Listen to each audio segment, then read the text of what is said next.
Bienvenidos a El Oráculo del Sueño.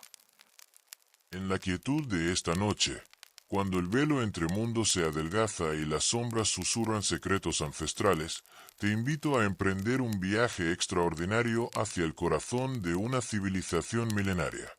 Imagínate por un momento caminando por senderos de jade bajo la luz plateada de la luna, donde dragones dorados surcan cielos estrellados y emperadores inmortales gobiernan desde palacios celestiales que tocan las nubes. Esta noche, las puertas del tiempo se abren para revelarte los misterios más profundos de la mitología china, una tradición que ha sobrevivido más de 4000 años y que aún late en el corazón de una quinta parte de la humanidad. Cierra los ojos y permite que tu mente flote como una hoja de loto sobre las aguas serenas de un lago sagrado. Respira profundamente mientras te transportas a un mundo donde la realidad y el mito se entrelazan como hilos de seda en un tapiz cósmico. Aquí, en este reino de ensueño, conocerás a dioses que moldean montañas con sus manos desnudas, a inmortales que cabalgan sobre grullas blancas hacia dimensiones ocultas, y a espíritus que danzan entre los pétalos de flores que jamás se marchitan. La mitología china no es simplemente una colección de cuentos antiguos, sino el alma viviente de una cultura que comprende el universo como un organismo respirante, donde cada elemento, desde la piedra más pequeña hasta la estrella más distante, pulsa con vida y propósito. Pero antes de adentrarnos más profundo en estos misterios ancestrales, dinos desde dónde y a qué hora nos escuchas en este momento sagrado. Es nuestro ritual nocturno que nos conecta como hilos invisibles en esta red de soñadores. Y regálanos un like, así YouTube permite que más almas se encuentren en este refugio donde las historias del pasado abrazan los sueños del presente. Ahora sí, respira hondo una vez más y permíteme guiarte por los senderos dorados del tiempo hacia el amanecer de la civilización china. Nuestro viaje comienza en el alba de los tiempos, cuando el caos primordial danzaba en espirales infinitas y la creación era apenas un susurro en la mente del cosmos. Según los textos más antiguos, existía un estado llamado Buji, el vacío primordial, una oscuridad tan completa que contenía todas las posibilidades del universo sin manifestar. De esta nada absoluta emergió algo extraordinario, un huevo cósmico gigantesco que flotaba en el espacio sin tiempo, incubando el misterio de toda la existencia futura.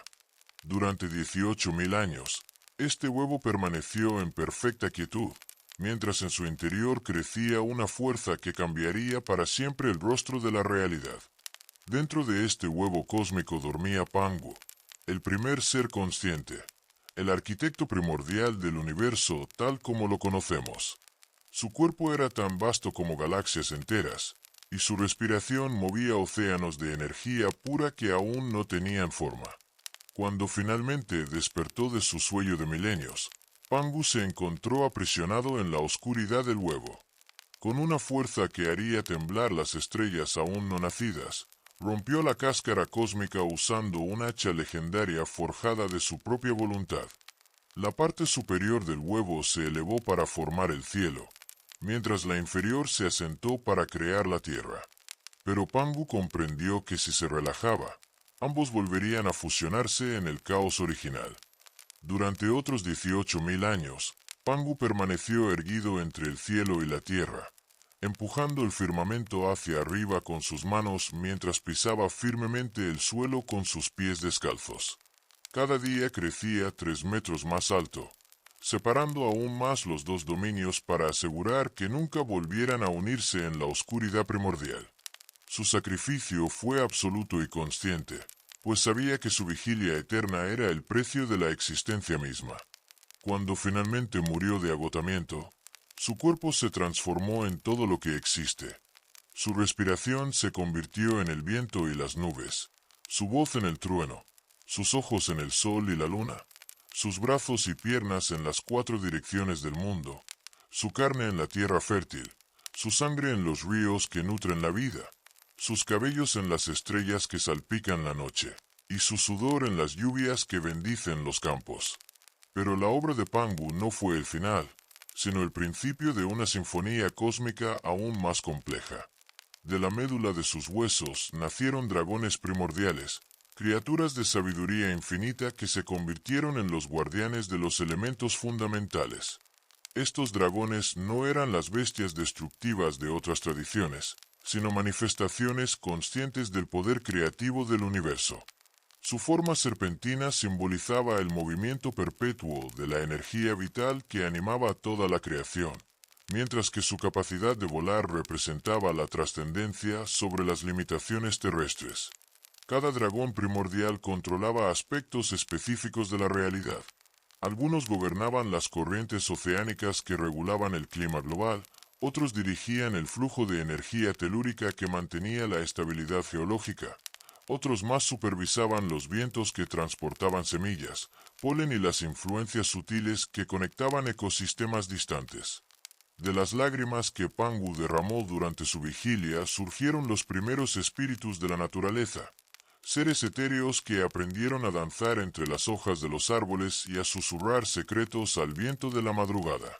Estos espíritus se especializaron en diferentes aspectos del mundo natural. Los espíritus de montaña se convirtieron en guardianes de la sabiduría ancestral, preservando conocimientos antiguos en cavernas cristalinas donde el tiempo fluía diferente. Los espíritus de río aprendieron las artes de la purificación y la transformación, llevando no solo agua física desde las montañas hasta el mar, sino también canalizando energías emocionales y espirituales que necesitaban ser procesadas y renovadas constantemente.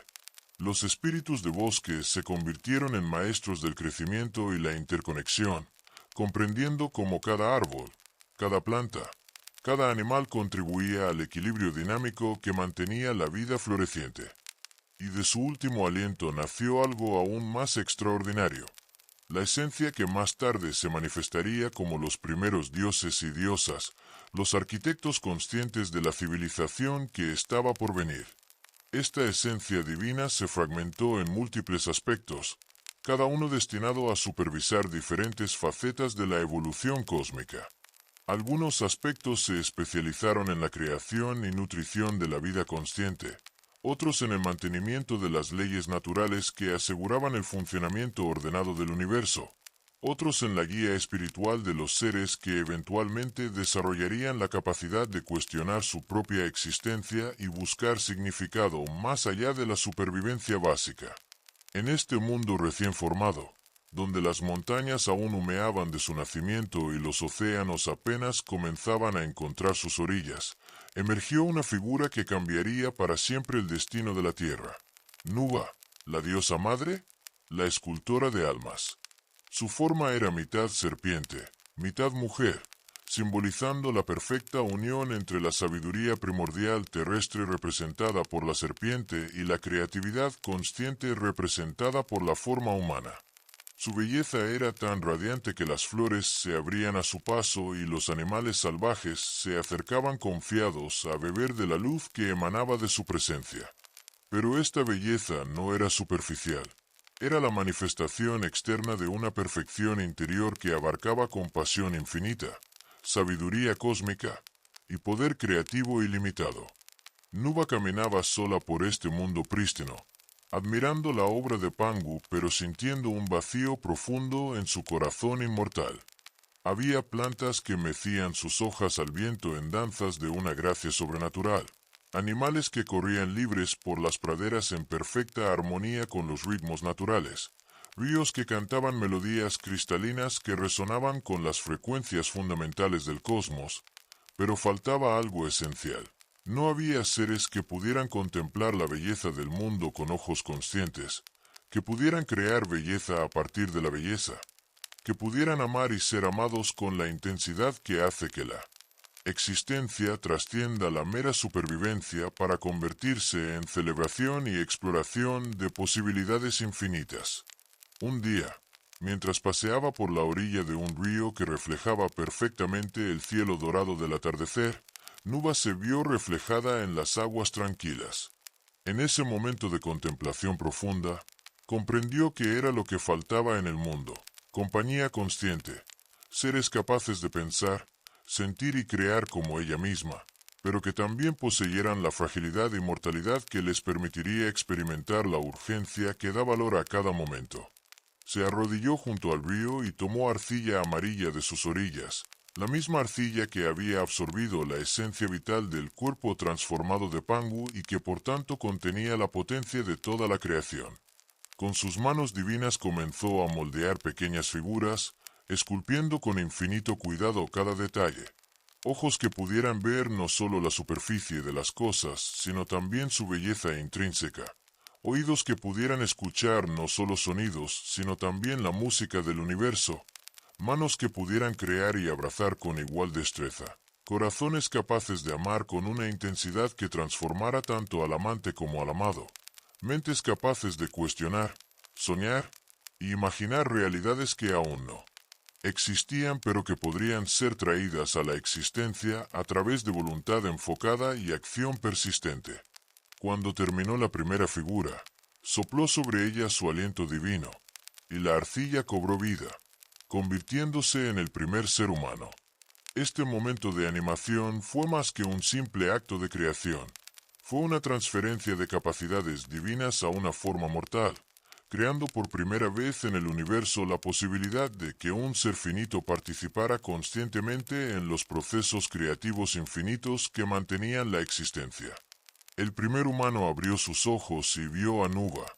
y en ese momento de reconocimiento mutuo nació algo que no había existido antes en el cosmos, la relación consciente entre creador y criatura, donde ambos se transforman mutuamente a través del encuentro. La alegría de Nuba fue tan inmensa que las montañas resonaron con su risa musical, y los cielos se llenaron de colores que nunca antes habían existido, tonalidades que nacían directamente de emociones divinas manifestándose como fenómenos físicos. Continuó creando más y más humanos, cada uno único, cada uno dotado con dones especiales que reflejaban diferentes aspectos de las capacidades divinas. Algunos nacieron con habilidades curativas naturales, capaces de percibir los desequilibrios energéticos en otros seres y de canalizar fuerzas restaurativas que restablecían la armonía. Otros fueron dotados con talentos artísticos que les permitían capturar y expresar aspectos de la belleza cósmica que normalmente permanecían invisibles para la percepción ordinaria. Otros más recibieron dones de liderazgo espiritual, la capacidad natural de inspirar a otros hacia versiones más elevadas de sí mismos y de crear comunidades que funcionaran según principios de armonía y crecimiento mutuo. Pero el proceso era lento y meticuloso, y su compasión era tan grande que deseaba llenar el mundo entero con vida consciente. Tomó entonces una rama de sauce, elegida porque este árbol simbolizaba la flexibilidad que permite sobrevivir a tormentas que destruirían plantas más rígidas, y la sumergió en la arcilla sagrada, salpicando gotas por toda la tierra. Cada gota que tocaba el suelo se transformaba instantáneamente en un nuevo ser humano, y así nació la humanidad en toda su diversidad y belleza. Esta segunda creación produjo seres que, aunque igualmente conscientes y dotados con capacidades espirituales, tenían una conexión más inmediata con la tierra y una comprensión intuitiva de los ritmos naturales que los hacía ideales para desarrollar las artes de la agricultura, la medicina herbaria, y todas las formas de conocimiento que surgían de la observación íntima de los ciclos naturales. Los primeros humanos vivían en un estado de inocencia primordial, comunicándose con los animales a través de un lenguaje telepático universal que trascendía las barreras de especie, comprendiendo el lenguaje de las plantas que les enseñaba cuáles tenían propiedades curativas, cuáles eran nutritivas, cuáles contenían venenos que paradójicamente podían sanar en dosis microscópicas, y danzando bajo las estrellas con los espíritus de la naturaleza en celebraciones que fortalecían los vínculos entre el mundo humano y todas las demás formas de vida. No conocían el sufrimiento ni la muerte, pues participaban directamente de la esencia divina de sus creadores y vivían en armonía perfecta tanto consigo mismos como con su entorno. Pero este paraíso no duraría para siempre. En las profundidades de la tierra, fuerzas ancestrales comenzaban a despertar, poderes que habían permanecido dormidos desde antes de la creación de Pangu, entidades que representaban el aspecto destructivo necesario para el equilibrio cósmico. Estas fuerzas no eran malévolas en el sentido moral humano, sino manifestaciones de principios universales que aseguraban que la creación no se estancaría en formas fijas, sino que continuaría evolucionando a través de ciclos de construcción, destrucción y renovación. Sin estos elementos disruptivos, el universo se habría cristalizado en un estado estático de perfección aparente que habría impedido todo crecimiento, cambio y exploración de nuevas posibilidades. El primer gran cataclismo llegó cuando Gon-Gon, el dios de las aguas, entró en una batalla titánica con Zurong, el dios del fuego. Su conflicto no era meramente personal, sino que representaba la lucha eterna entre fuerzas opuestas que debe mantenerse en equilibrio para que el universo funcione, pero que periódicamente debe escalarse hasta el punto de crisis para que puedan emerger nuevos niveles de armonía más complejos y sofisticados. Gon-Gon, con su forma de dragón negro cuyas escamas reflejaban las profundidades oceánicas más misteriosas y su temperamento tormentoso que espejaba la naturaleza impredecible del agua cuando se libera de todos los convenimientos, controlaba todas las aguas del mundo. Ríos que nutrían civilizaciones enteras, lagos que servían como espejos entre el mundo terrestre y las dimensiones celestiales, océanos que conectaban continentes distantes y servían como el útero cósmico donde se gestaban nuevas formas de vida, lluvia que traía fertilidad pero también inundaciones, hielo que preservaba la vida durante estaciones difíciles pero que también podía expandirse destructivamente. Zurong, resplandeciente como el sol del mediodía pero con una intensidad que podía tanto nutrir como consumir, comandaba todos los aspectos del fuego. El calor que nutre la vida y hace posible el metabolismo que convierte materia inerte en conciencia viva. Las llamas que purifican transformando desechos tóxicos en cenizas que fertilizaban nuevos crecimientos. El rayo que trae fertilidad cuando toca la tierra pero que también puede destruir en segundos lo que tardó décadas en crecer, el fuego interno de la creatividad que impulsaba a artistas y visionarios hacia logros que transformaban civilizaciones enteras, y también el fuego de la pasión que podía elevar el amor hacia la unión mística o degradarlo hacia posesión destructiva. La batalla entre estos dos titanes duró años, devastando regiones enteras del mundo recién creado y enseñando a la humanidad sus primeras lecciones sobre la naturaleza temporal de todo lo que existe en forma física. Donde peleaba Gon-Gon, diluvios apocalípticos arrastraban montañas enteras hacia el mar, pero también creaban nuevos valles fértiles y depositaban sedimentos ricos que eventualmente soportarían civilizaciones futuras. Donde peleaba Zurong, incendios cósmicos convertían bosques milenarios en desiertos de ceniza, pero también eliminaban plantas enfermas y parasitarias, fertilizaban la tierra con nutrientes liberados por la combustión, y creaban espacios abiertos donde nuevas especies podían evolucionar sin competir con ecosistemas previamente establecidos. Los humanos, aterrorizados por su primera experiencia del sufrimiento y la incertidumbre, buscaban refugio en cavernas profundas, orando a los dioses para que terminara la pesadilla que había convertido su paraíso en un campo de batalla divino. Pero esta experiencia, aunque traumática, también marcó el inicio de la religión organizada, pues los humanos descubrieron que sus oraciones colectivas podían generar fuerzas espirituales tangibles que proporcionaban protección real contra las energías caóticas desatadas por el conflicto cósmico. Aprendieron también que el sufrimiento, aunque doloroso, podía catalizar formas de crecimiento espiritual que habrían sido imposibles durante la inocencia primordial. Finalmente, Zurong logró derrotar a Gon-Gon en un duelo que hizo temblar los cimientos del mundo, creando las primeras montañas volcánicas donde la fuerza del fuego había penetrado hasta el núcleo terrestre. Gon-Gon, ciego de rabia y humillación, pero también actuando según imperativos cósmicos que él mismo no comprendía completamente,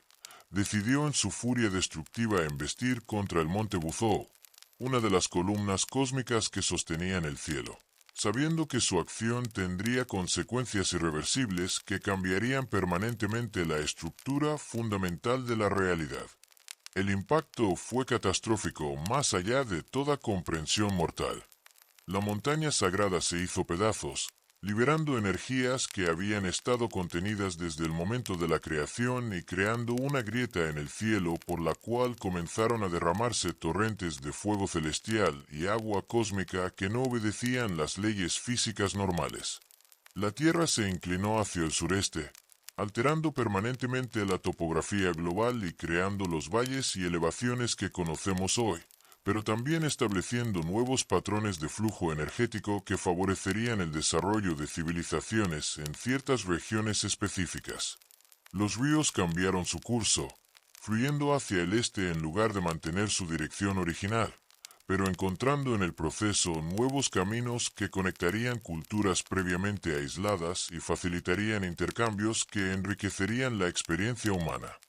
El Sol, la Luna y las estrellas se desplazaron en sus órbitas, alterando el orden temporal que había regido el mundo desde su creación y creando las estaciones como las conocemos,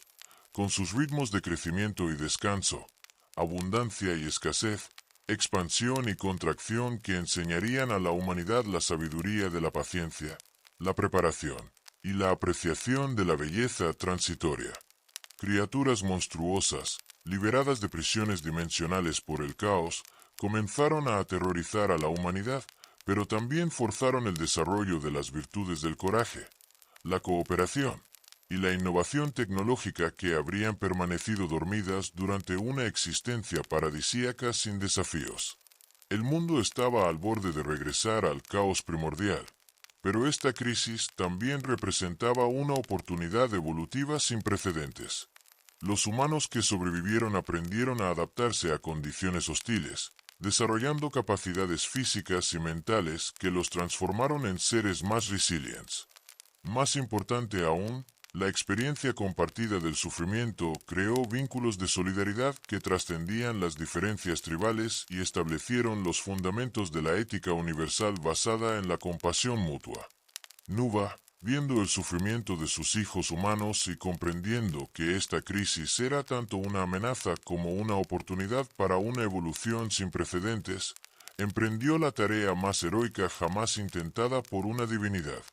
Viajó hasta los confines del universo, más allá de las galaxias conocidas, donde la realidad se volvía tan tenue que la materia y el pensamiento se fusionaban, buscando piedras de 5 colores diferentes, cada una imbuida con las propiedades elementales necesarias para restaurar el equilibrio cósmico. Estas no eran simplemente minerales físicos, sino cristalizaciones de principios fundamentales, piedras rojas que contenían la esencia del fuego creativo, piedras azules que encarnaban la fluidez adaptativa del agua, piedras amarillas que poseían la estabilidad nutritiva de la tierra, piedras blancas que capturaban la claridad penetrante del aire, y piedras negras que guardaban los misterios de la transformación y la renovación. Durante meses que se sintieron como eones, Nuba las fundió en un horno divino alimentado por su propio fuego vital, sacrificando aspectos de su propia esencia inmortal para crear una sustancia celestial capaz de reparar no solo la grieta física en el cielo, sino también las disrupciones en el tejido mismo de la realidad que habían sido causadas por el conflicto primordial. El proceso de fusión requirió que experimentara directamente todos los tipos de sufrimiento que existían en el cosmos, transformando ese dolor en sabiduría compasiva que se cristalizó en el material de reparación. Con sus propias manos, atravesando dimensiones donde las leyes físicas normales no se aplicaban, voló hasta las alturas más imposibles y comenzó a sellar la grieta cósmica, piedra por piedra, vertiendo su esencia vital en cada reparación hasta que su forma divina se volvió translúcida por el esfuerzo. Cada piedra que colocaba no solo restauraba la integridad física del cielo, sino que también establecía nuevos mecanismos de autorregulación que asegurarían que futuras crisis se resolverían automáticamente sin requerir intervención divina directa. Para fortalecer los cimientos del mundo y prevenir futuros colapsos estructurales, Nuba sacrificó a Ao, una tortuga gigantesca de proporciones míticas cuyo caparazón contenía mapas vivientes de todas las corrientes cósmicas que conectaban diferentes dimensiones de la realidad. utilizando sus 4 patas como nuevos pilares para sostener las esquinas del cielo, cada pilar midiendo miles de kilómetros de altura y estando grabado con símbolos de poder que no solo aseguraban su resistencia eterna, sino que también servían como antenas cósmicas que mantenían la comunicación entre el mundo terrestre y los reinos celestiales. Para detener las inundaciones que aún devastaban la tierra, Nuba quemó cañas y juncos hasta crear cenizas especiales que podían absorber no solo el exceso de agua física,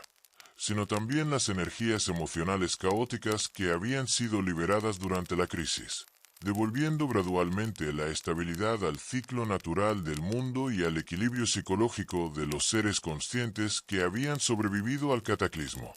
Su trabajo de restauración duró décadas, y cuando finalmente terminó, había envejecido 1000 años en apariencia, pero el mundo estaba no solo salvado sino mejorado, pues ahora poseía mecanismos de adaptación y renovación que lo harían más resiliente ante futuras crisis. En este mundo restaurado y fortalecido comenzaron a manifestarse figuras legendarias que establecerían los fundamentos de la civilización china tal como la conocemos. El más importante de estos fue el emperador amarillo, Wangdi, una figura que trasciende la frontera entre historia y mitología para convertirse en el patriarca espiritual de toda la nación china y el arquetipo del gobernante iluminado que actúa como intermediario consciente entre el orden celestial y las necesidades terrestres. Su nacimiento mismo fue un presagio de grandeza que involucró sincronías cósmicas extraordinarias. Cuando su madre, Fubao, concibió, lo hizo después de ser rodeada por un rayo dorado que descendió del polo norte celestial durante un alineamiento planetario que ocurría solo una vez cada 1000 años. Durante su gestación, dragones dorados fueron vistos danzando en el cielo sobre su aldea natal, creando patrones aéreos que los sabios interpretaron como augurios de una nueva era de armonía entre el cielo y la tierra. Flores que normalmente florecían solo en primavera comenzaron a abrirse en pleno invierno, mientras que animales tradicionalmente enemigos fueron observados descansando pacíficamente juntos, como si la sola presencia del niño nonato irradiara una influencia armonizadora que trascendía las divisiones naturales. Cuando finalmente nació, lo hizo hablando palabras de sabiduría en un lenguaje que los adultos presentes reconocieron instintivamente como verdadero aunque nunca lo hubieran escuchado antes, y con una mirada que contenía la profundidad de eones de experiencia cósmica. Wangdi no era simplemente un gobernante terrenal, sino una manifestación directa del orden celestial en la tierra. Un ser que había elegido conscientemente encarnar en forma humana para servir como puente viviente entre las dimensiones superiores de la realidad y las necesidades evolutivas de la humanidad. Su palacio estaba construido no de piedra y madera, sino de nubes solidificadas que habían sido impregnadas con intenciones de paz y sabiduría, y rayos de luna tejidos que proporcionaban una luminosidad suave que facilitaba la meditación y la contemplación profunda. Esta estructura arquitectónica imposible flotaba entre las montañas más altas donde el aire era tan puro que cada respiración inducía estados alterados de conciencia, y donde los inmortales taoístas practicaban sus artes místicas en retiros que duraban siglos. Desde este palacio celestial, Wangdi gobernaba no a través de la fuerza o la manipulación política, sino mediante el ejemplo de la armonía perfecta entre el cielo, la tierra y la humanidad, demostrando prácticamente cómo los principios cósmicos podían ser aplicados a los desafíos cotidianos de organizar sociedades justas y prósperas. Sus súbditos lo seguían no por temor al castigo o esperanza de recompensas materiales, sino por amor genuino y respeto profundo, pues veían en él la encarnación de todo lo que la humanidad podía llegar a ser cuando vivía en consonancia con los principios cósmicos fundamentales que aseguran el bienestar tanto individual como colectivo. Su corte era un centro de aprendizaje donde los sabios más iluminados del mundo se reunían para explorar los misterios de la existencia y desarrollar tecnologías que armonizarían las actividades humanas con los ritmos naturales. Aquí se desarrollaron las primeras formas de medicina que trataban al ser humano como un microcosmos del universo entero, donde cada órgano correspondía a fuerzas cósmicas específicas y donde la curación se lograba restaurando la armonía entre estas correspondencias. Se crearon también los primeros sistemas de gobierno que funcionaban como réplicas terrestres de la organización celestial, donde cada funcionario tenía responsabilidades que reflejaban las funciones de diferentes tipos de seres divinos en el mantenimiento del orden cósmico. El emperador amarillo fue el gran inventor de la civilización china, pero sus invenciones no surgían de la experimentación mundana o la necesidad práctica inmediata, sino de visiones místicas que recibía durante meditaciones que duraban meses enteros, periodos de éxtasis contemplativo donde su conciencia se expandía hasta abarcar perspectivas que abarcaban milenios de desarrollo futuro. En uno de estos trances espirituales, vio claramente el futuro de la humanidad y comprendió exactamente qué herramientas y conocimientos necesitarían para prosperar en el mundo postdiluviano, evolucionando desde su estado de inocencia primordial hacia formas cada vez más sofisticadas de conciencia colectiva. Despertando de su visión con lágrimas de compasión corriendo por sus mejillas al haber presenciado tanto los sufrimientos futuros como las glorias que esperaban a la humanidad, enseñó a su pueblo el arte de la agricultura, pero no como una simple técnica de supervivencia, sino como una colaboración sagrada entre la inteligencia humana y las fuerzas vitales de la tierra. Les mostró cómo escuchar a la tierra para saber cuándo sembrar y cosechar, cómo leer las señales del cielo para predecir no solo cambios climáticos, sino también las influencias astrológicas que afectarían el crecimiento de diferentes cultivos, y cómo trabajar en armonía con los ciclos naturales en lugar de oponerse a ellos, creando sistemas agrícolas que enriquecían el suelo en lugar de agotarlo y que producían alimentos que nutrían tanto el cuerpo físico como el desarrollo espiritual. Sus otras invenciones fueron igualmente revolucionarias y místicamente inspiradas, cada una diseñada no solo para resolver problemas prácticos inmediatos, sino también para facilitar la evolución espiritual continua de la humanidad. Creó la primera escritura china después de observar durante años las huellas de pájaros en la arena y comprender que los símbolos podían capturar no solo sonidos o conceptos individuales, sino también las relaciones dinámicas entre todas las cosas, las correspondencias ocultas que conectaban eventos aparentemente separados, e incluso aspectos de la realidad que trascendían el lenguaje ordinario, pero que podían ser transmitidos a través de combinaciones simbólicas que activaban comprensión intuitiva en lectores apropiadamente preparados. Inventó la medicina tradicional china tras estudiar durante décadas el flujo de Li, la energía vital, a través de su propio cuerpo inmortal que le servía como laboratorio viviente donde podía experimentar directamente con diferentes técnicas de cultivo energético,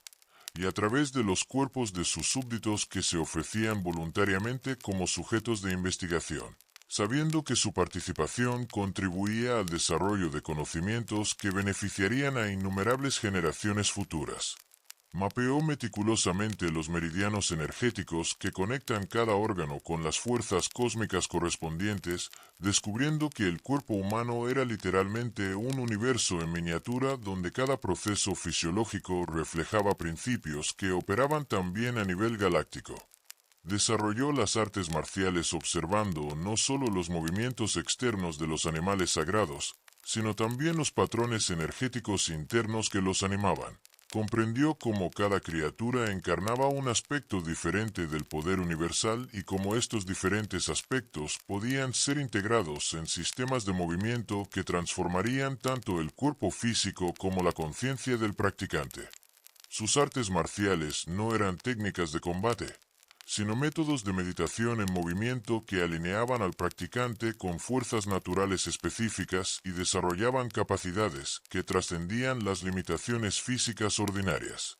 Pero quizás su contribución más profunda y duradera fue el establecimiento del sistema de correspondencias que se convirtió en la base de todo el pensamiento chino posterior y que reveló la estructura fractal fundamental del universo. Wang comprendió a través de revelación directa que el cosmos funcionaba según patrones que se repetían en cada nivel de realidad, donde cada escala de existencia reflejaba perfectamente la estructura de todas las demás escalas. Así, el cuerpo humano reflejaba la estructura del cosmos con el corazón correspondiendo al Sol, el cerebro a las estrellas circumpolares, los pulmones a las nubes, el hígado a Júpiter, los riñones a las aguas primordiales, y cada función corporal espejando procesos que ocurrían simultáneamente en los cielos. De manera similar, la sociedad humana ideal debía reflejar la armonía celestial, con cada rol social correspondiendo a funciones específicas en la jerarquía cósmica, y los eventos terrestres correspondiendo a movimientos en los cielos que podían ser leídos por aquellos entrenados en las artes adivinatorias apropiadas. Este principio de correspondencias universales se convirtió en el fundamento de la astrología china,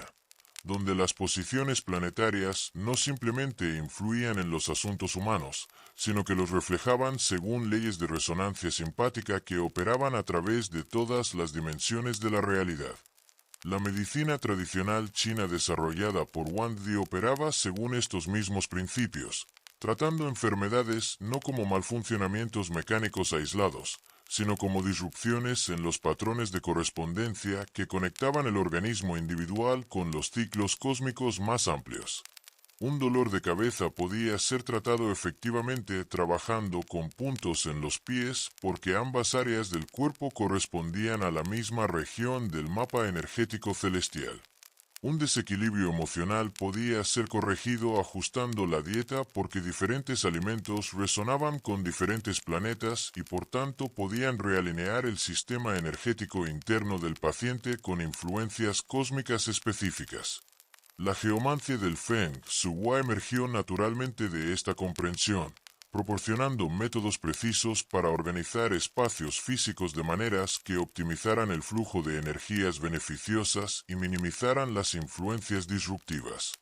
Pero el Feng Shui de Wang Di trascendía la mera organización espacial para incluir también la dimensión temporal, enseñando cómo diferentes actividades debían ser realizadas en momentos específicos cuando las configuraciones astrológicas favorecían esos tipos particulares de esfuerzo humano.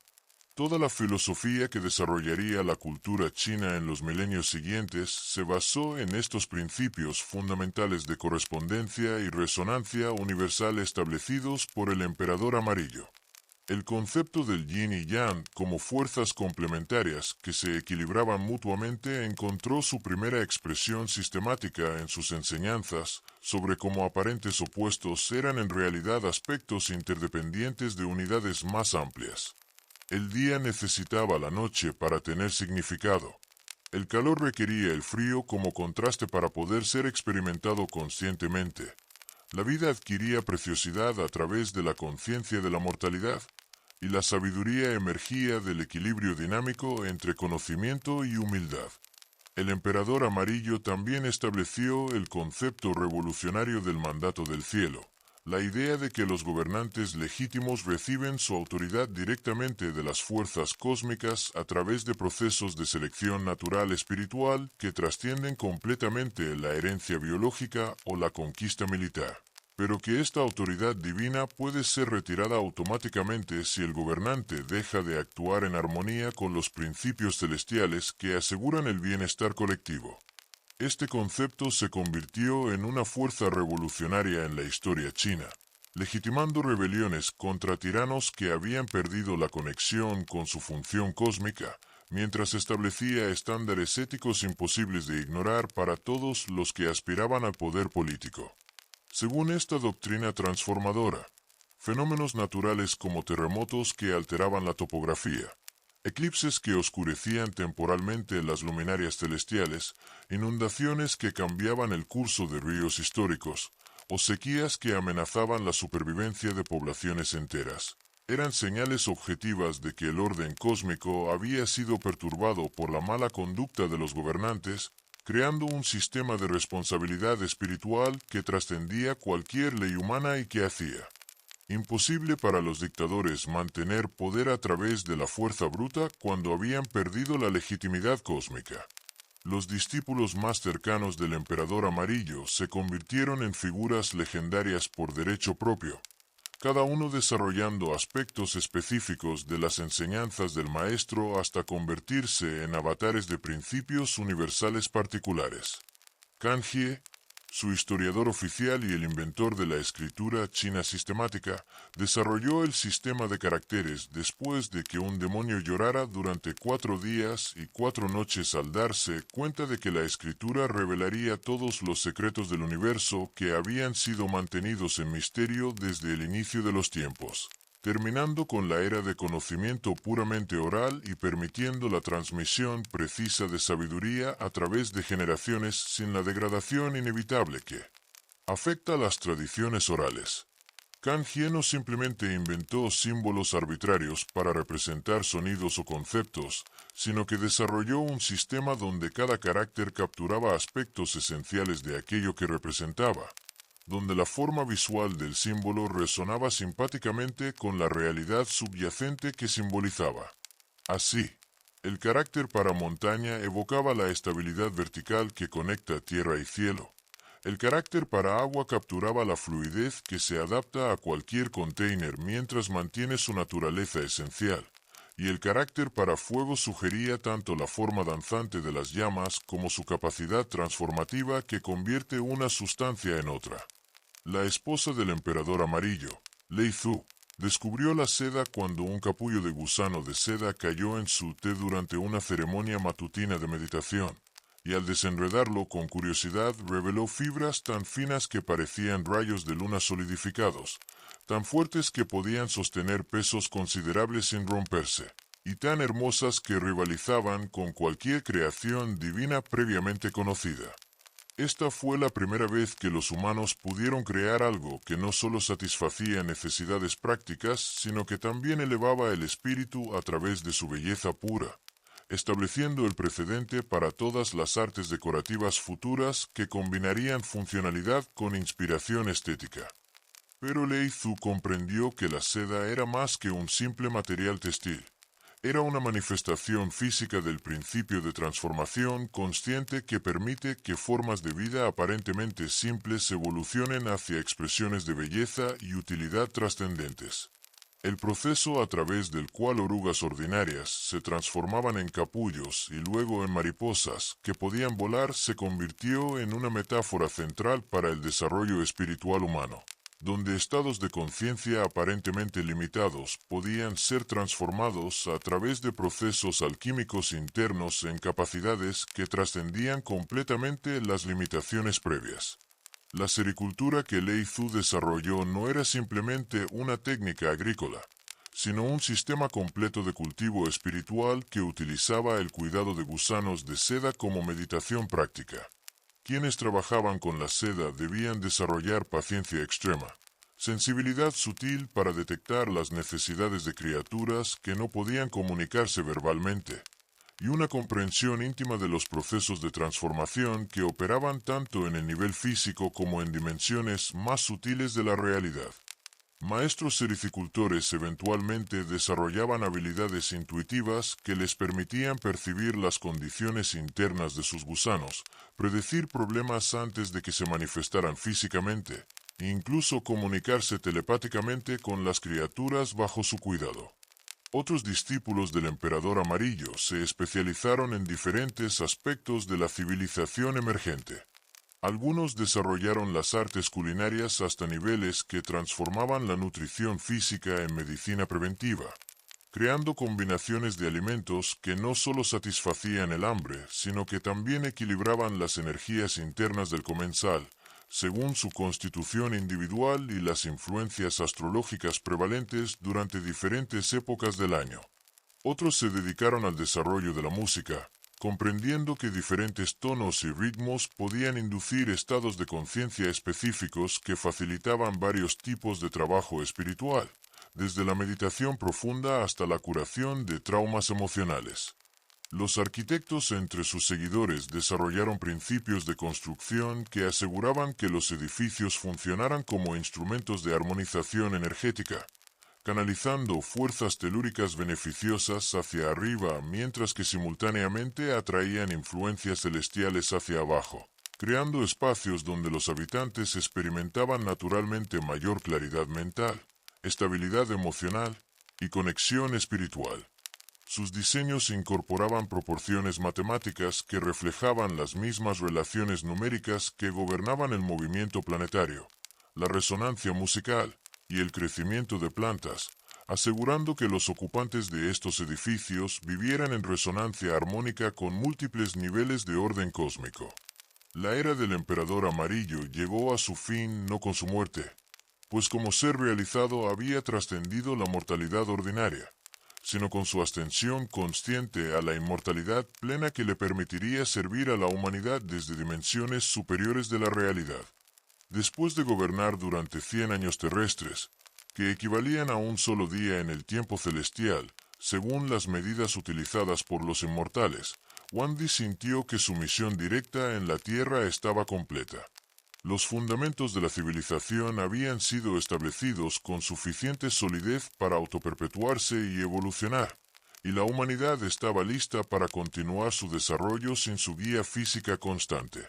En una ceremonia que duró 7 días y 7 noches, observada por todos sus súbditos que habían viajado desde los confines del imperio para presenciar este evento único en la historia, el emperador amarillo se despojó gradualmente de su forma física, atravesó de procesos alquímicos internos que transformaron su cuerpo denso en energía pura de una luminosidad dorada que podía ser percibida tanto con los ojos físicos como con la visión espiritual.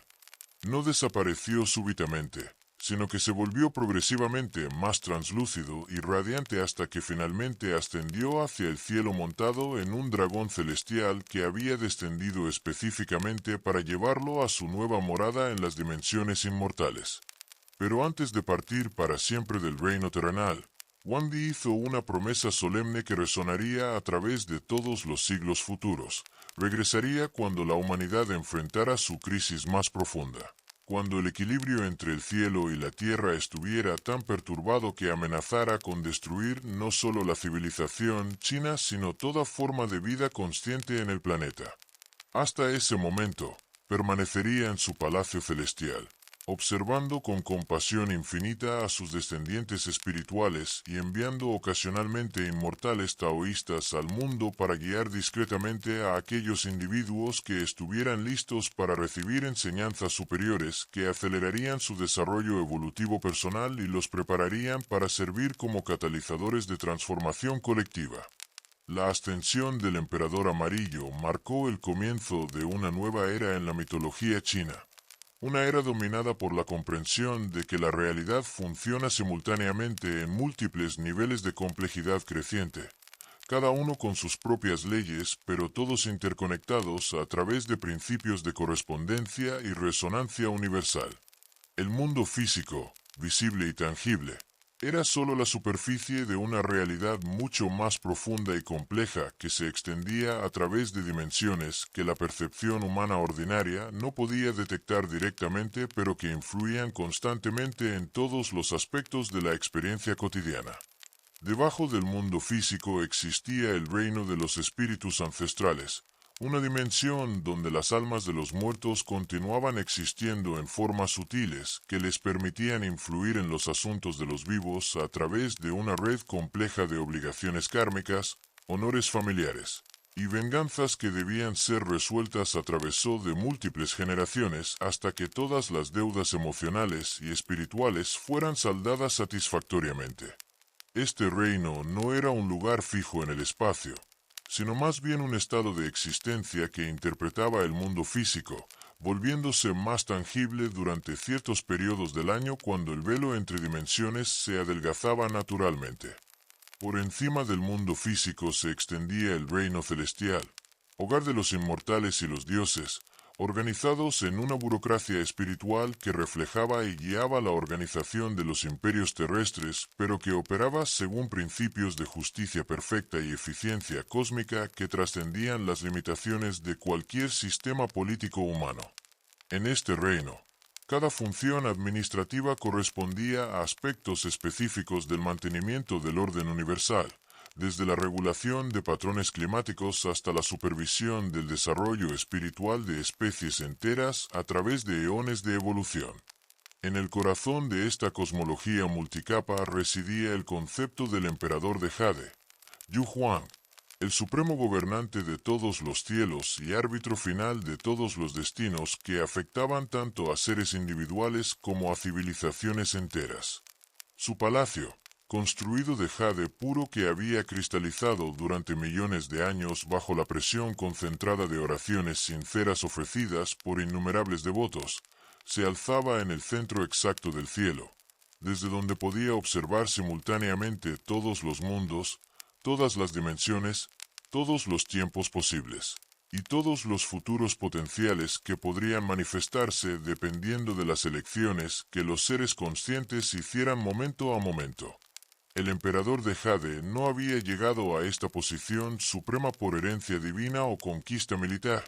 sino a través de eones de cultivación espiritual que lo había llevado a acumular méritos mediante actos de compasión tan perfectos y consistentes que transformaron su esencia misma hasta hacerla indistinguible del principio organizador del universo. Su desarrollo personal había pasado a través de todas las formas posibles de existencia consciente, desde las más humildes hasta las más exaltadas, experimentando directamente cada tipo de sufrimiento y cada forma de alegría que era posible en el cosmos, desarrollando así una sabiduría y compasión que abarcaban literalmente todas las formas posibles de experiencia. La corte del emperador de Jade operaba con una precisión que hacía parecer primitivas a las burocracias terrestres más sofisticadas, pero su eficiencia no provenía de reglas rígidas o control autoritario, sino del hecho de que todos sus funcionarios habían desarrollado armonía perfecta entre sus voluntades individuales y el bienestar cósmico universal.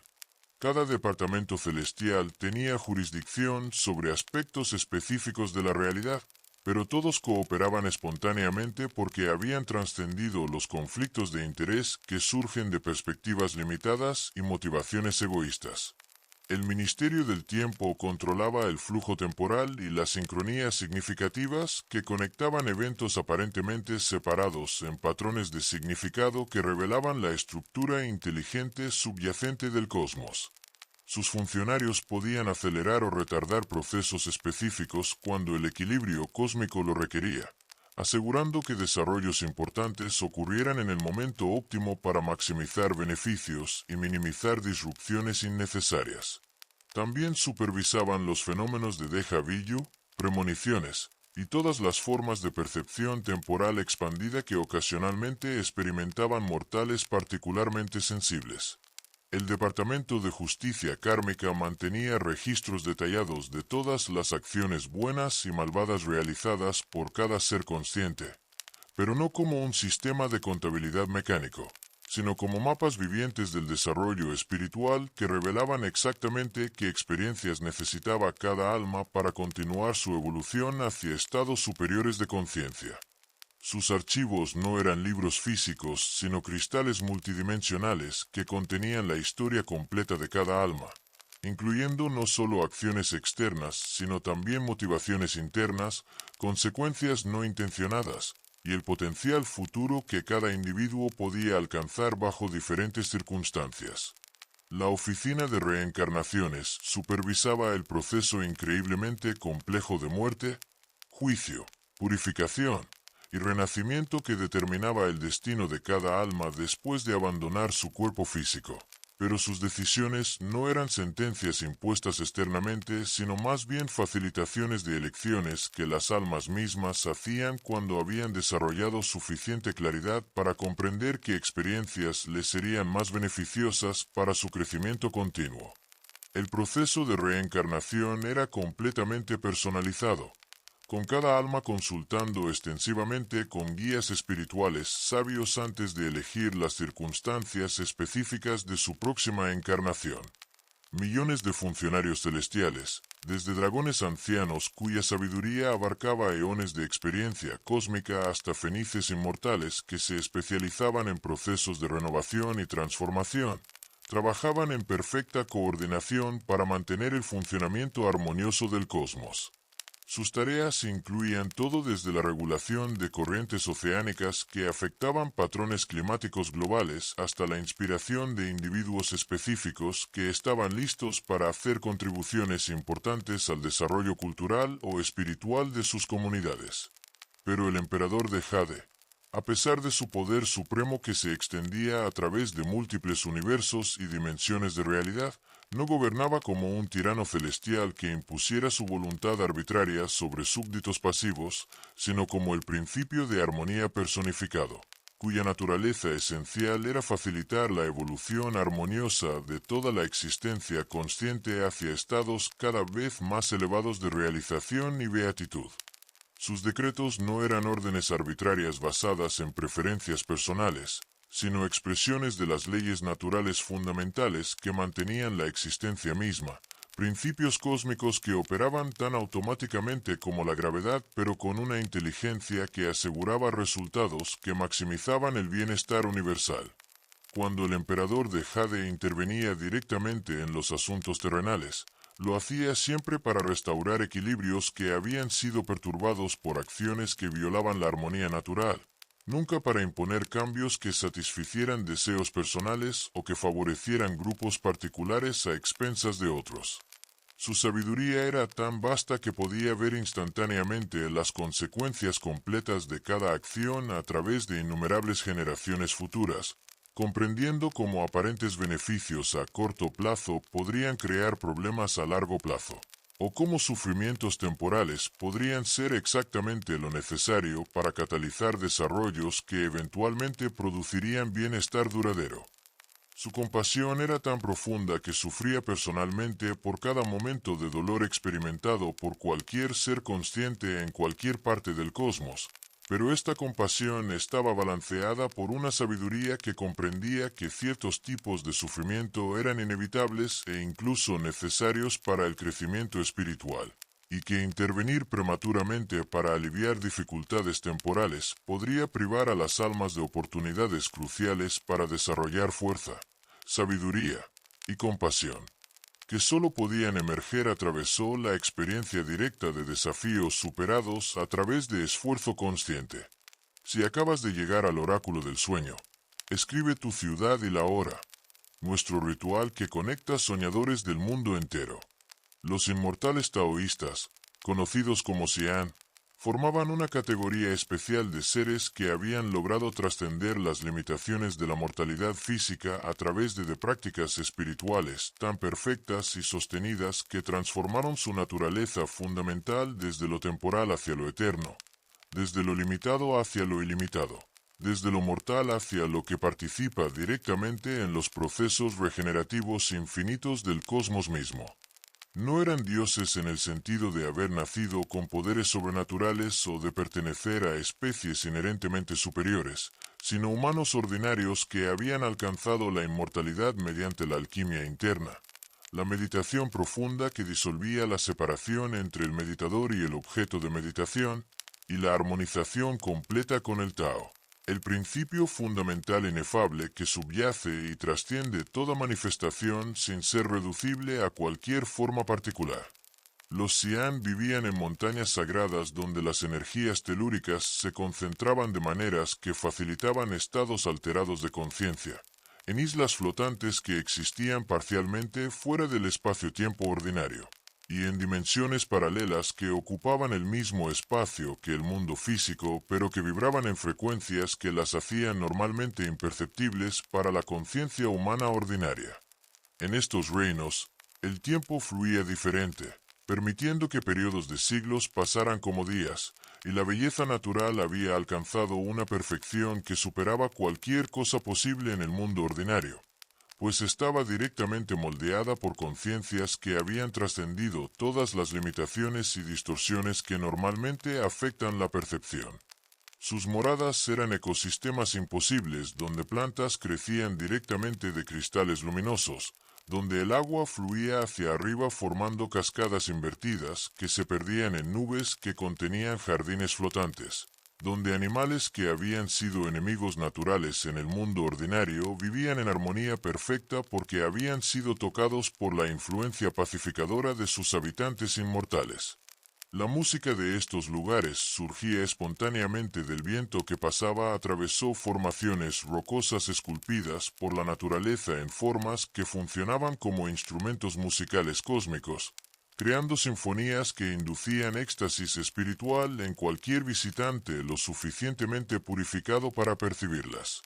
Entre los más famosos de estos inmortales estaban los 8 inmortales, cada uno representando un aspecto diferente del camino hacia la trascendencia espiritual y encarnando virtudes específicas que podían ser desarrolladas por aspirantes serios que desearan seguir sus ejemplos.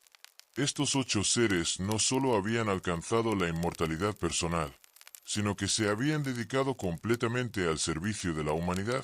apareciendo regularmente en el mundo ordinario para ayudar a aquellos que estaban listos para dar pasos significativos en su desarrollo espiritual, ofreciendo enseñanzas, iniciaciones y a veces intervenciones milagrosas que alteraban completamente el curso de vidas individuales.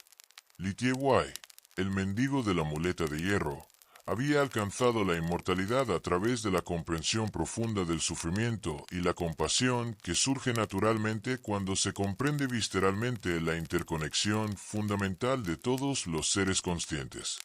Su aspecto físico era grotesco intencionalmente, cojo de una pierna,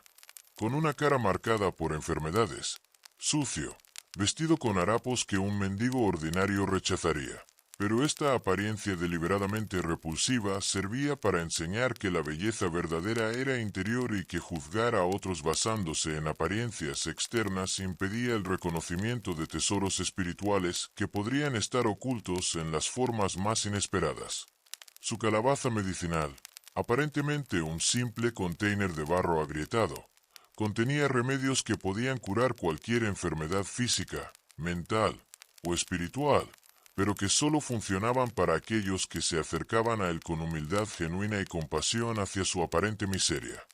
De sus palabras, pronunciadas en el dialecto de los marginados sociales, fluía una sabiduría que consolaba los corazones más desesperanzados y que proporcionaba soluciones prácticas para problemas que habían parecido irresolubles. Li Tie-Wai representaba el principio de que la realización espiritual verdadera debe manifestarse como servicio desinteresado hacia aquellos que más sufren. Zhang Wolao, el viejo Zhang, cabalgaba un burro blanco mágico que podía viajar miles de kilómetros en un solo día, atravesando no solo distancias físicas, sino también barreras temporales y dimensionales que normalmente separaban diferentes épocas y niveles de realidad. Cuando no se necesitaba para viajes, este burro podía plegarse como un papel y guardarse en una bolsa, simbolizando la capacidad de los maestros realizados para acceder a poderes extraordinarios cuando las circunstancias lo requerían, pero de vivir de maneras completamente ordinarias cuando tales poderes no eran necesarios. Su don especial era la manipulación consciente del tiempo lineal, no como un poder arbitrario usado para conveniencia personal, sino como una capacidad desarrollada para servir mejor a aquellos que necesitaban perspectivas temporales expandidas para resolver problemas o completar su crecimiento espiritual. Podía ver el pasado y el futuro con igual claridad, comprendiendo cómo eventos aparentemente separados estaban conectados a través de cadenas causales que se extendían a través de múltiples vidas, y ocasionalmente permitía a mortales dignos experimentar visiones de sus vidas pasadas o futuras posibles para ayudarles a comprender el propósito más profundo de su existencia actual y las lecciones específicas que habían encarnado para aprender. Zhang Wolao representaba la sabiduría que viene de comprender la naturaleza fundamentalmente ilusoria del tiempo lineal y de reconocer que el pasado, presente y futuro son construcciones mentales que ocultan la realidad de un eterno ahora donde todas las posibilidades coexisten simultáneamente. Sus enseñanzas ayudaban a los estudiantes a desarrollar la paciencia cósmica que permite perseverar a través de dificultades temporales, manteniendo la perspectiva de propósitos que se realizan a través de periodos que trascienden vidas individuales. Lu Dongbin, quizás el más famoso y ampliamente venerado de los 8 inmortales, había sido un erudito confuciano brillante que parecía destinado para una carrera exitosa en la burocracia imperial hasta que descubrió el taoísmo después de un sueño profético que le mostró la futilidad fundamental de buscar la felicidad a través del éxito mundano, reconocimientos externos, acumulación de riquezas, o cualquier logro que dependiera de circunstancias externas que estaban inevitablemente sujetas al cambio y que eventualmente serían perdidas a través de la muerte si no antes. Su espada mágica, forjada de su propia determinación espiritual cristalizada, podía cortar a través de ilusiones y demonios tanto externos como internos, pero su poder real residía en su capacidad para despertar la naturaleza espiritual dormida en otros a través de encuentros que parecían casuales, pero que eran cuidadosamente orquestados para ocurrir en momentos cuando los individuos estaban listos para recibir exactamente las enseñanzas que necesitaban para dar su próximo paso evolutivo. Viajaba constantemente disfrazado entre los mortales, apareciendo como un maestro de escuela que ofrecía lecciones que trascendían los currículum académicos ordinarios, como un comerciante que vendía objetos ordinarios imbuidos con bendiciones sutiles, o incluso como un mendigo cuyas palabras aparentemente sin sentido contenían coan que despertaban comprensiones espontáneas en aquellos listos para recibirlas. Ludo Nevin representaba el principio del servicio espiritual activo, la dedicación completa al despertar de otros que caracteriza a aquellos que han trascendido todas las motivaciones personales y que encuentran su única satisfacción en facilitar la realización de capacidades espirituales latentes en sus semejantes. Sus métodos de enseñanza eran infinitamente variados, adaptándose perfectamente a las necesidades, capacidades y circunstancias únicas de cada individuo que encontraba, pero siempre apuntaban hacia el mismo objetivo: ayudar a otros a descubrir que ya poseían todo lo necesario para la realización espiritual y que solo necesitaban remover las obstrucciones mentales y emocionales que oscurecían su naturaleza esencial. Xianggu, la única mujer entre los 8 inmortales, había alcanzado la trascendencia a través de la pureza perfecta y la devoción completa al principio femenino del Tao, el aspecto receptivo, nutritivo y transformativo de la realidad cósmica que recibe todas las manifestaciones sin ser manchado por ellas y que transforma todo lo que toca elevándolo hacia expresiones más refinadas y armoniosas. Portaba una flor de loto que nunca se marchitaba, símbolo de la belleza espiritual que emerge de las aguas fangosas de la experiencia mundana sin ser contaminada por ellas, manteniendo su pureza esencial mientras transforma su entorno a través de su simple presencia.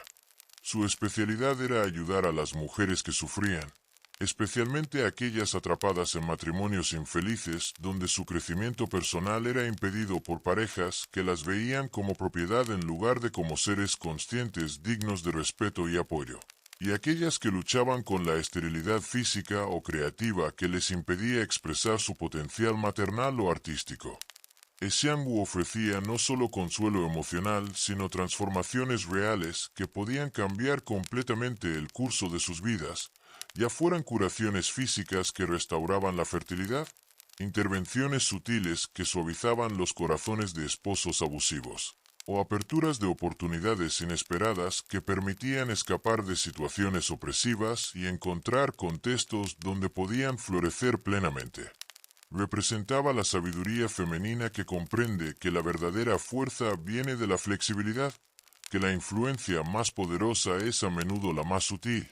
y que la transformación duradera ocurre a través de procesos graduales de nutrición y cuidado en lugar de a través de confrontaciones dramáticas o cambios súbitos que crean resistencia en lugar de crecimiento genuino. Lan Cae, cuyo género era deliberadamente ambiguo, representaba la trascendencia de todas las categorías limitantes que la sociedad impone sobre la identidad individual, demostrando a través de su ejemplo que la realización espiritual requiere libertad completa de todos los roles y expectativas externos que impiden la expresión auténtica de la naturaleza esencial. Vestía ropas que mezclaban elementos masculinos y femeninos de maneras que confundían las expectativas convencionales, actuaba de maneras que desafiaban normas sociales sin violar principios éticos fundamentales, y cantaba canciones que revelaban verdades espirituales a través de paradojas y contradicciones aparentes que forzaban a los oyentes a trascender el pensamiento lógico ordinario para acceder a formas más profundas de comprensión intuitiva que operaban más allá de las limitaciones del Lenguaje conceptual. Su canasta de flores tenía la propiedad mágica de florecer independientemente de la estación, conteniendo siempre las flores específicas que necesitaba cada persona que encontraba para recibir exactamente el mensaje o la curación que requería en ese momento particular de su desarrollo. Las flores no eran simplemente hermosas, sino que funcionaban como llaves simbólicas que desbloqueaban capacidades dormidas o que proporcionaban protección contra influencias negativas que amenazaban el crecimiento espiritual. Lancalle enseñaba que la vida espiritual opera según leyes diferentes a las del mundo físico, donde la sinceridad interior es más importante que la conformidad externa, donde la autenticidad trasciende la respetabilidad social y donde la libertad genuina surge de la liberación de todas las identidades limitantes, incluyendo aquellas que parecen más fundamentales o naturales desde perspectivas condicionadas por normas culturales. Ancianzi había alcanzado la inmortalidad a través de la música, comprendiendo que los sonidos armoniosos podían alinear directamente el espíritu humano con las frecuencias cósmicas fundamentales que mantenían la coherencia de toda la existencia manifestada. Su flauta de jade, tallada de una sola pieza de jade celestial que había estado expuesto durante milenios a radiaciones de estrellas específicas, podía producir tonos que trascendían las limitaciones de instrumentos ordinarios, generando frecuencias que resonaban simultáneamente en múltiples dimensiones de la realidad. Cuando tocaba para plantas, éstas crecían instantáneamente, no solo aumentando de tamaño, sino evolucionando hacia formas más perfectas que expresaban más completamente sus potenciales intrínsecos. Animales salvajes se acercaban sin temor cuando escuchaban su música, experimentando estados de paz que temporalmente suspendían sus instintos depredatorios y les permitían recordar la armonía primordial que había existido antes de que la supervivencia se convirtiera en una lucha. Seres humanos que escuchaban sus melodías con corazones abiertos experimentaban éxtasis espiritual que les proporcionaba vislumbres directos de realidades superiores y que a menudo resultaba en transformaciones permanentes de carácter y perspectiva. Más profundamente, la música de Ancianzi podía abrir portales entre dimensiones, no como fenómenos externos dramáticos, sino como expansiones de conciencia que permitían a oyentes preparados experimentar viajes espirituales a reinos normalmente inaccesibles para la percepción humana ordinaria. Estos viajes no eran escapismos de la realidad, sino exploraciones de aspectos más profundos de la realidad que proporcionaban recursos, perspectivas y energías que enriquecían y elevaban la experiencia de vivir en el mundo físico. Ancianzi representaba el principio de que la belleza auténtica es una fuerza cósmica que facilita la evolución espiritual, que el arte verdadero sirve como puente entre lo mundano y lo sagrado, y que la creatividad humana puede participar directamente en los procesos creativos del universo cuando se alinea con intenciones que trascienden la gratificación personal para servir al despertar y la elevación de la conciencia colectiva. Cao Guoyu, el único de los 8 inmortales que provenía de la nobleza imperial, había renunciado voluntariamente a riqueza, poder y prestigio mundanos después de comprender que la verdadera nobleza residía en el cultivo espiritual en lugar de en títulos hereditarios, posesiones materiales o autoridad política. Su transformación había sido catalizada por el reconocimiento de que su posición privilegiada había estado basada en el sufrimiento de otros y que continuar beneficiándose de sistemas injustos habría impedido su crecimiento espiritual independientemente de cuántas prácticas contemplativas realizara. Sus castañuelas de jade, simples en apariencia pero imbuidas con el poder acumulado de eones de renuncia consciente, podían crear ritmos que sincronizaban los latidos del corazón de quienes las escuchaban con el pulso cósmico fundamental que animaba toda la vida, induciendo estados de unidad mística donde las fronteras entre el ser individual y el universo se disolvían completamente sin pérdida de lucidez o funcionalidad práctica. Esta experiencia de unidad no era un trance escapista, sino una expansión de identidad que permitía a los participantes acceder a recursos espirituales vastos y actuar desde una sabiduría que trascendía las limitaciones de la perspectiva puramente personal. Cao Guoyu enseñaba que el verdadero poder surge de la humildad voluntaria, que la influencia más benéfica viene del servicio desinteresado,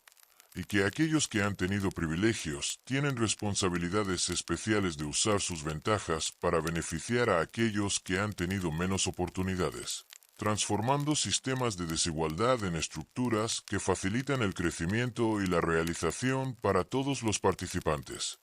Finalmente, Zhongli Wan, el líder informal de los 8 inmortales y el maestro de varios de los otros, había alcanzado la trascendencia a través del dominio completo de la alquimia interna taoísta, los procesos complejos de transformación energética que convierten las sustancias densas de la naturaleza humana ordinaria en la quinta esencia sutil de la conciencia inmortal. Su abanico mágico, tejido de plumas de fénix que habían sido voluntariamente ofrecidas por estos seres inmortales como contribución a su trabajo de servicio mundial, podía revivir a los muertos, pero solo cuando su muerte había sido prematura o injusta según el orden cósmico, y cuando su regreso a la vida serviría a propósitos que beneficiarían no solo a ellos individualmente, sino a las comunidades de las cuales formaban parte. Más importante aún, Zhongli Wan poseía la capacidad excepcional de enseñar a otros los secretos de la transformación alquímica interna, guiando a estudiantes dignos a través de los procesos increíblemente complejos que gradualmente refinaban sus energías físicas, emocionales y mentales hasta que alcanzaban la consistencia sutil que caracterizaba la conciencia inmortal. Sus enseñanzas no eran técnicas mecánicas que podían ser aplicadas universalmente, sino métodos personalizados que tomaban en cuenta la constitución única, el karma específico y el destino espiritual particular de cada estudiante individual. El proceso de alquimia interna que Zhongli Wan enseñaba involucraba múltiples etapas de purificación y refinamiento que podían tomar décadas o incluso vidas enteras para completar. Comenzaba con la purificación del cuerpo físico a través de dietas específicas, ejercicios que circulaban energía a través de meridianos específicos, y prácticas respiratorias que gradualmente oxigenaban cada célula hasta niveles que facilitaban formas superiores de metabolismo energético. Continuaba con la estabilización emocional a través de métodos que transformaban emociones destructivas en combustible para el crecimiento espiritual, convirtiendo ira en determinación enfocada, miedo en prudencia intuitiva, tristeza en compasión profunda y deseo en aspiración hacia lo trascendente. Las etapas más avanzadas involucraban la refinación de los procesos mentales hasta que la mente se convertía en un instrumento perfectamente claro y flexible que podía percibir aspectos sutiles de la realidad normalmente ocultos por el ruido de pensamientos compulsivos y reacciones emocionales automáticas. Finalmente, el proceso culminaba en la formación del embrión inmortal, una estructura energética sutil que podía sobrevivir la disolución del cuerpo físico y que proporcionaba continuidad de conciencia a través de transiciones que normalmente terminaban con la muerte.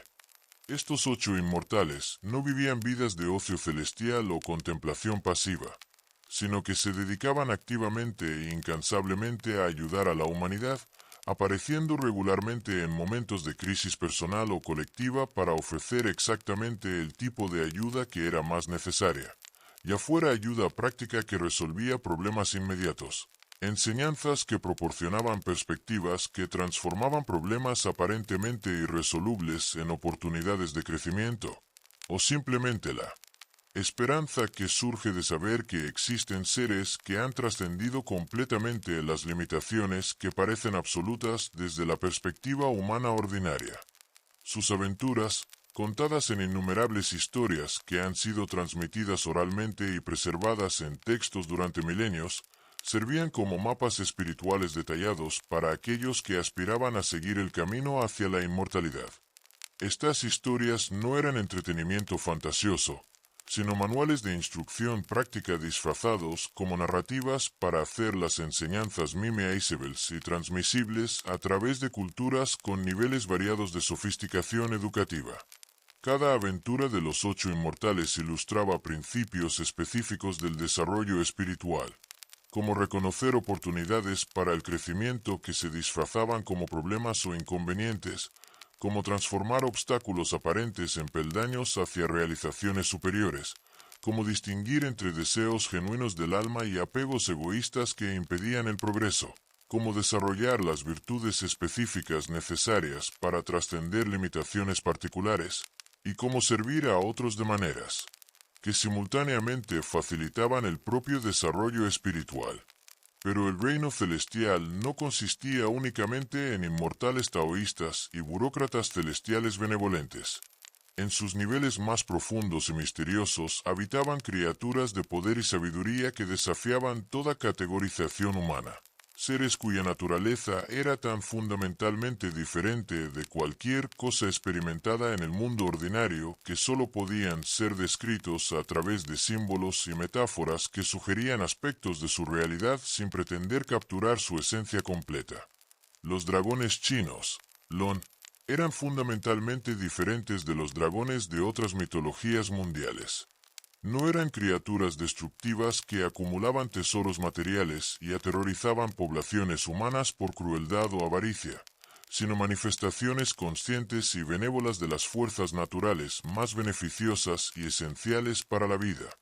La lluvia que nutría los cultivos y que proporcionaba el agua dulce necesaria para toda forma de vida terrestre. Los ríos que conectaban regiones distantes y que facilitaban tanto el comercio como el intercambio cultural. Los vientos que traían cambios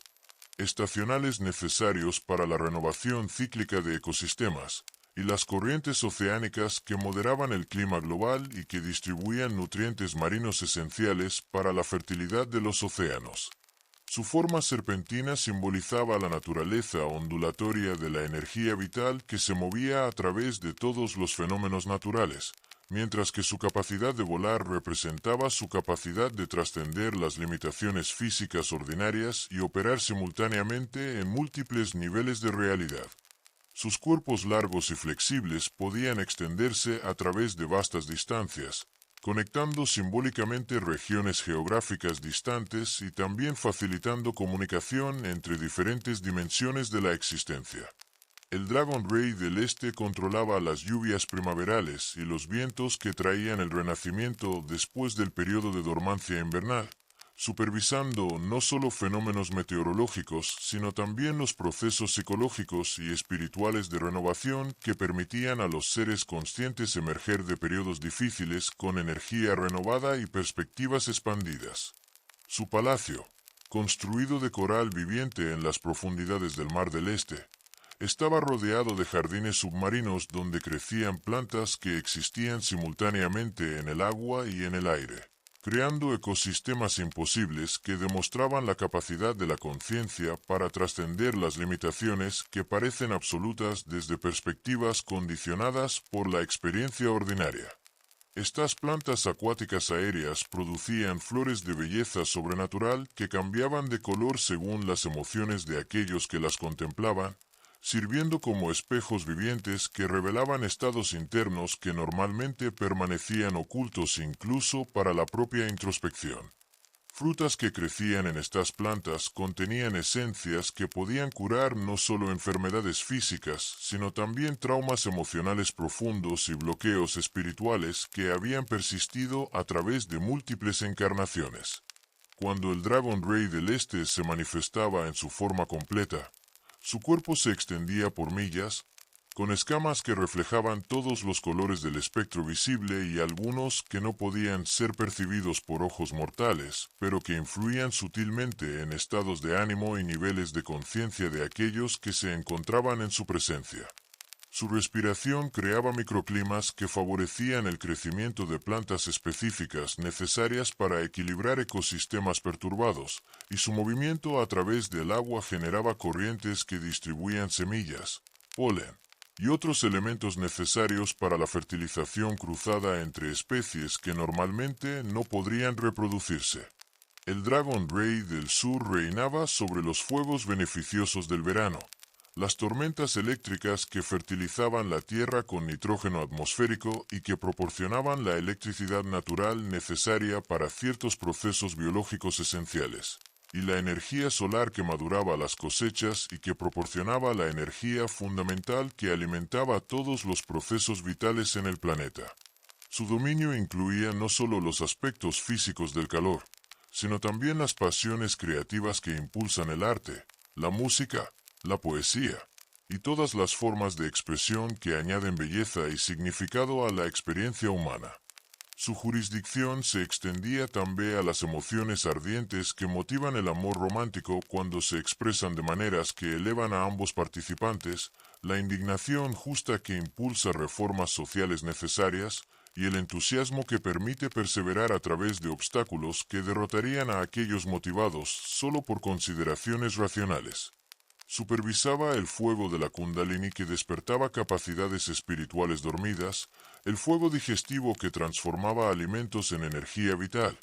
y el fuego de la creatividad que permitía a los artistas canalizar inspiraciones que trascendían sus capacidades personales ordinarias. Sus dominios se extendían desde volcanes submarinos que creaban nuevas islas y que proporcionaban minerales raros necesarios para ciertos procesos alquímicos, hasta el corazón del Sol mismo, donde mantenía cortes de salamandras cósmicas y fénixes menores que servían como embajadores entre el reino del fuego puro y las manifestaciones más temperadas de calor en el mundo habitado por seres que requerían temperaturas moderadas para sobrevivir. El Dragon Rey del Oeste gobernaba los vientos otoñales que llevaban semillas a nuevos territorios donde podrían encontrar condiciones apropiadas para germinar, las cosechas que recompensaban meses de trabajo paciente y cuidadoso, y todos los procesos de maduración que transforman esfuerzos juveniles en sabiduría madura que puede ser transmitida a generaciones futuras. Su especialidad era ayudar en todas las formas de alquimia.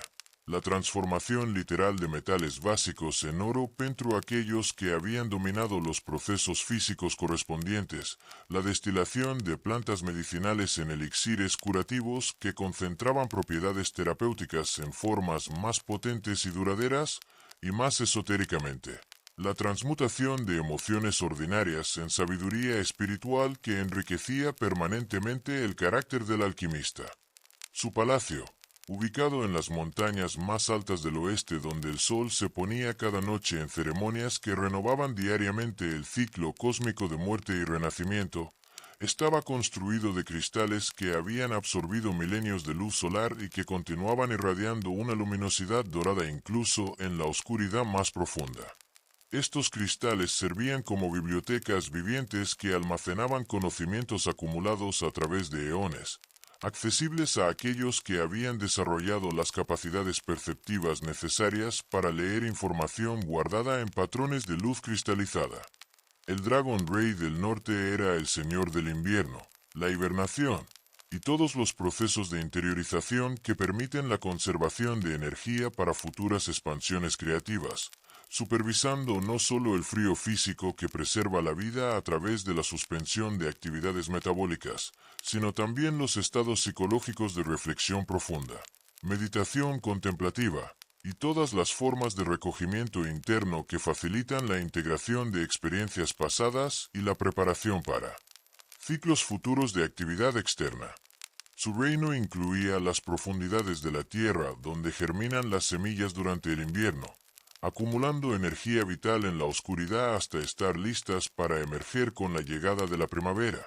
Las cavernas donde los animales hibernan en estados de conciencia alterada que les permite sobrevivir meses sin alimento externo. Y los espacios de meditación profunda donde los místicos se sumergen en estados de conciencia tan profundos que tocan la fuente misma de toda existencia. Su palacio estaba construido de hielo que nunca se derretía, no por frío extremo que habría sido hostil a la vida, sino porque había alcanzado un estado de perfección cristalina que trascendía los cambios temporales ordinarios, existiendo en una dimensión donde la forma perfecta había sido eternizada a través de procesos que combinaban temperatura física con intención espiritual concentrada. Este hielo eterno servía como material de construcción ideal para estructuras que necesitaban permanecer estables a través de cambios cósmicos que alterarían cualquier otro material. Estos 4 Dragon Reyes no actuaban independientemente según caprichos personales o agendas separadas, sino en perfecta coordinación que reflejaba su comprensión compartida de que sus funciones individuales eran aspectos de un proceso cósmico único que requería la cooperación armoniosa de todas sus partes para funcionar apropiadamente. Su colaboración creaba el ciclo anual de estaciones que mantenía el equilibrio natural del mundo, asegurando que ningún elemento dominara completamente sobre los otros y que cada región del planeta experimentara la diversidad de condiciones necesaria para soportar la variedad máxima de formas de vida. Sus reuniones, celebradas durante los equinoccios y los solsticios en palacios dimensionales que existían en intersecciones entre sus dominios respectivos, eran eventos cósmicos que determinaban no solo los patrones climáticos del año venidero, sino también las tendencias espirituales que influirían en el desarrollo de la conciencia humana durante ese periodo. Durante estas reuniones, consultaban archivos cósmicos que contenían información sobre el karma colectivo de diferentes regiones y civilizaciones, ajustando condiciones climáticas para facilitar las lecciones que diferentes grupos humanos necesitaban aprender para continuar su evolución espiritual. Mortales excepcionalmente sensibles podían percibir estas reuniones como cambios sutiles en la calidad de la luz que no podían ser explicados por factores astronómicos ordinarios, alteraciones en los patrones de sueño que revelaban simbología relacionada con temas que se volverían importantes durante el periodo siguiente, o intuiciones súbitas sobre la dirección que debían tomar sus vidas para alinearse con corrientes cósmicas que facilitarían su crecimiento personal. Por encima de los 4 Dragon Reyes regía el Dragón Emperador Celestial, una entidad tan vasta y compleja que rara vez se manifestaba en forma física, prefiriendo actuar a través de principios abstractos que guiaban el funcionamiento del cosmos entero sin requerir intervención directa constante. Este ser supremo entre los dragones era la personificación del concepto chino de transformación constante. La comprensión de que el universo no es una estructura estática que permanece inmutable atravesó el tiempo, sino un proceso dinámico de cambio perpetuo, donde cada momento contiene las semillas de infinitas posibilidades futuras que se actualizan a través de la interacción entre factores causales preexistentes y elecciones conscientes realizadas por seres dotados de libre albedrío. El Dragón Emperador Celestial no gobernaba a través de decreto o control directo, sino a través del establecimiento de principios fundamentales que aseguraban que todos los cambios ocurrieran de maneras que mantuvieran la coherencia cósmica mientras permitían la máxima creatividad y evolución. Su influencia se manifestaba como las leyes naturales que proporcionaban estructura suficiente para que la existencia fuera predecible y navegable, pero que también contenían suficiente flexibilidad para acomodar innovaciones genuinas y desarrollos evolutivos que expandían las posibilidades cósmicas sin destruir los fundamentos que hacían la existencia ordenada posible. Su sabiduría se expresaba a través del hecho de que el universo funcionaba como un sistema autorregulador que corregía automáticamente desequilibrios extremos sin requerir gestión microgerencial constante, permitiendo que la diversidad máxima floreciera dentro de parámetros que aseguraban la supervivencia y prosperidad del conjunto total. Cuando ocurrían crisis que amenazaban la estabilidad fundamental, su influencia se manifestaba a través de la emergencia de individuos o eventos que proporcionaban exactamente las intervenciones correctivas necesarias, pero de maneras que preservaban la libertad y dignidad de todos los participantes. ¿Qué misterio quieres en nuestro próximo encuentro nocturno? Escríbelo junto con tu ciudad y hora. Suscríbete para más viajes del Oráculo del Sueño, donde cada noche abrimos las puertas entre mundos para que los soñadores como tú puedan tocar lo eterno a través de historias que han consolado corazones durante milenios. Que tengas sueños profundos, donde dragones dorados te guíen a través de jardines de jade hacia amaneceres que nunca has visto pero que tu alma reconoce como hogar, donde emperadores inmortales te enseñen secretos que transformarán tu despertar, y donde el emperador de jade mismo te bendiga con la sabiduría que convierte cada día ordinario en una aventura sagrada. Esto fue el Oráculo del Sueño, tu refugio de historias para soñar, donde la sabiduría ancestral de China se encuentra con tu corazón en busca de maravillas que existían mucho antes de que nacieras y que continuarán brillando mucho después de que tu forma física haya regresado al polvo dorado de las estrellas de donde vine.